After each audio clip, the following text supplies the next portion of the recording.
인천광역시 부평구의 한 빌라. 만나기로 한 제보자는 짐이 거의 빠진 텅 빈 빌라에 있었습니다.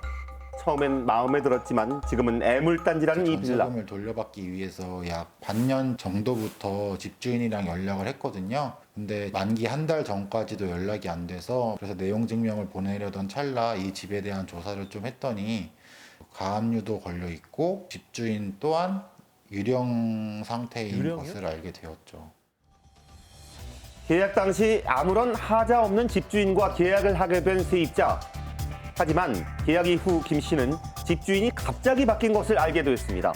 전세를 끼고 집을 매입한 새로운 집주인 A 씨. 그런데 세입자는 이상하게도 새 집주인과 통화를 할 수 없었습니다. 등기부 등본을 떼어본 후 가압류가 걸려 있는 것을 발견했다는 세입자.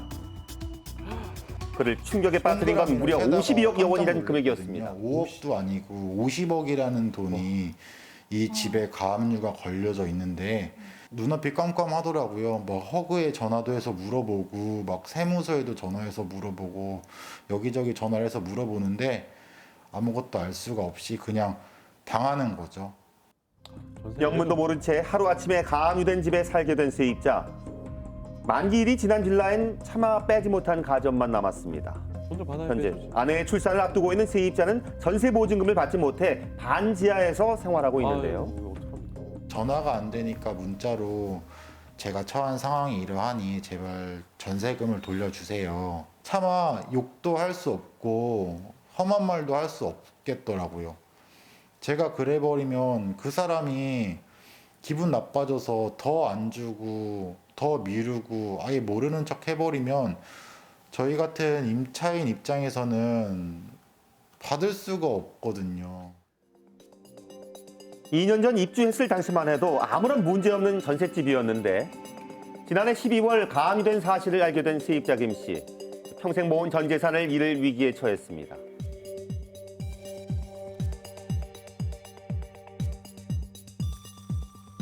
자, 그래서 관련 기관의 얘기를 좀 들어봤습니다. 네. 등기부 등본에 보여주신 것 중에서 하나 가압류가 허그에서 52억 정도 되거든요. 일단은 저희가 파악하기로는 네. 저희 보증에 가입된 물건도 수십 채가 넘고 보증에 가입되지 않은 물건 같은 경우에도 수백 채가 되는 걸로 알고 있습니다. 그때 당시에는 대입변제가 한 30채 정도의 대입변제 금액이었던 걸로 파악하고 있습니다. 30채 정도가 대신 내주신 거고 허그 쪽에서 예. 전세금을. 예. 임대인 A 씨는 서울 경기 지역에 무려 수백 채의 빌라를 소유하고 있는 부동산 시장의 큰 손입니다. 임대인 A 씨의 집에서 비슷한 피해를 입었다는 세입자를 만나봤습니다.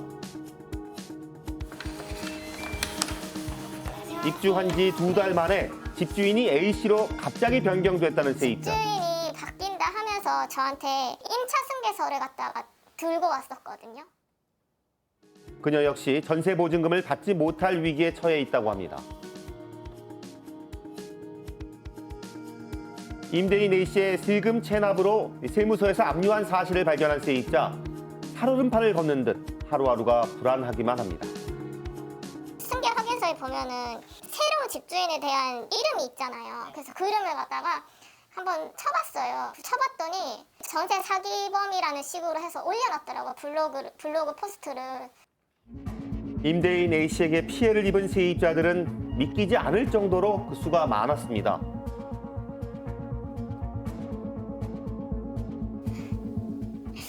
이거 죽어버릴까 이런 생각도 했어요.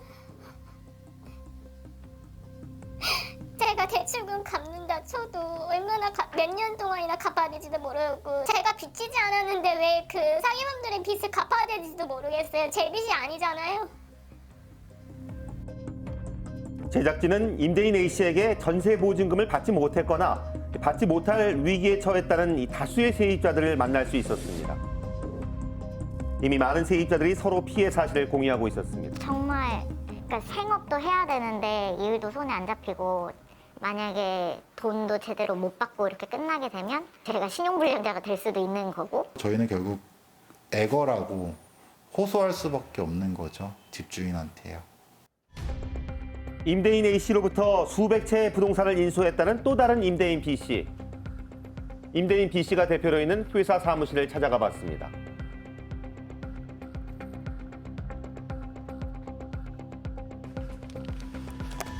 문을 몇 번이고 두드려봤지만 아무런 대답을 들을 수는 없었습니다. 이후 연결된 전화 통화. 임대인 B 씨의 입장은 무엇일까요? 예, 사장님이신가요? 예. 예, 여기 KBS 작가입니다. 세금 상환하실 건가요? 그럼 다 상환하지 않아요? 이 모든 부동산에 대해서 책임을 지고 움직이는 사람이에요. 남들이 걱정하지 않아도 제일 힘든 상황이 되면 잠을 못 자고 어떻게든 돈을 마련을 해내서 꾸역꾸역 이끌어 나가는 사람이 저예요. 예, 제가 알고 있기로는 허그 측에서도 이제 주셔야 될 돈이 있잖아요. 예. 전세 보증금은 어떻게 상환하실 건가요? 대표이사 변경 및 주주 양도로 해가지고 취득을 했기 때문에 모든 세대들이 뭐뭐뭐에 걸려있다 이런 거는 몰라요. 어차피 내가 감수하고 넘어가고 매매를 하건 부동산은 살아있으니까 아직 빌라건 오피스텔이 없어진 건 아니잖아요. 그리고 그 가격 이상으로 매매를 할 수가 있는 거고. 회사를 인수한 지 얼마 되지 않았고 최선을 다해 체납된 세금을 갚고 있다고 말하는 임대인 B 씨. 빌라와 오피스텔을 매매해서라도 전세 보증금을 반환하겠다고 했습니다. 하지만 세입자들은 기약 없는 전세 보증금을 기다리느라 하루하루 피가 마릅니다. 물려받으려면은 다른 세입자를 구해야 되는데 솔직히 등기상에 다들 보면은 압류나 가압류가 다 걸려져 있어요. 근데 누가 가압류랑 압류가 걸려있는 집에 계약하러 오겠어요? 자, 이렇듯 반복되는 전세 피해를 막을 수 있는 방법은 없는 걸까요? 지금 허그에서 이렇게 전세보증금 반환보증을 하는 과정에서 대입변제하는 것들이 많이 발생하는 사람들이 있잖아요. 그런 소유자들, 그런 회사들 같은 경우는 별도로 이 보증을 인수하지 않으려고 그 리스트를 관리하는 걸 알고 있어요. 전세보증금 반환보증 상품을 가입하려고 이제 신청을 했는데 만약에 이게 가입이 거절된다라고 한다면 이 소유자가 현재 이 악성 리스트에 올라가 있는 사람이겠구나라고 판단할 수도 있지 않을까 하는 생각입니다. 임차권 등기명령이란 제도가 있습니다. 이 제도는 임대차 기간이 만료한 이후에 할 수 있는 방법인데 임차권 등기명령을 신청하여 부동산에 격려한 다음 이사를 가면은 임대차 대항력이 유지가 됩니다. 그래서 임차권 등기를 격려하지 않은 상태에서 이사를 가거나 명도하거나 전입신고를 다른 곳으로 하는 것은 바람직한 행위는 아닙니다. 수백 채의 빌라를 보유한 악성 임대인, 한 푼 두 푼 모은 전세 보증금을 제대로 받지 못하고 빚까지 떠안게 된 세입자들. 피해자들의 눈물을 닦아줄 제도적 장치가 하루빨리 마련되기를 바랍니다.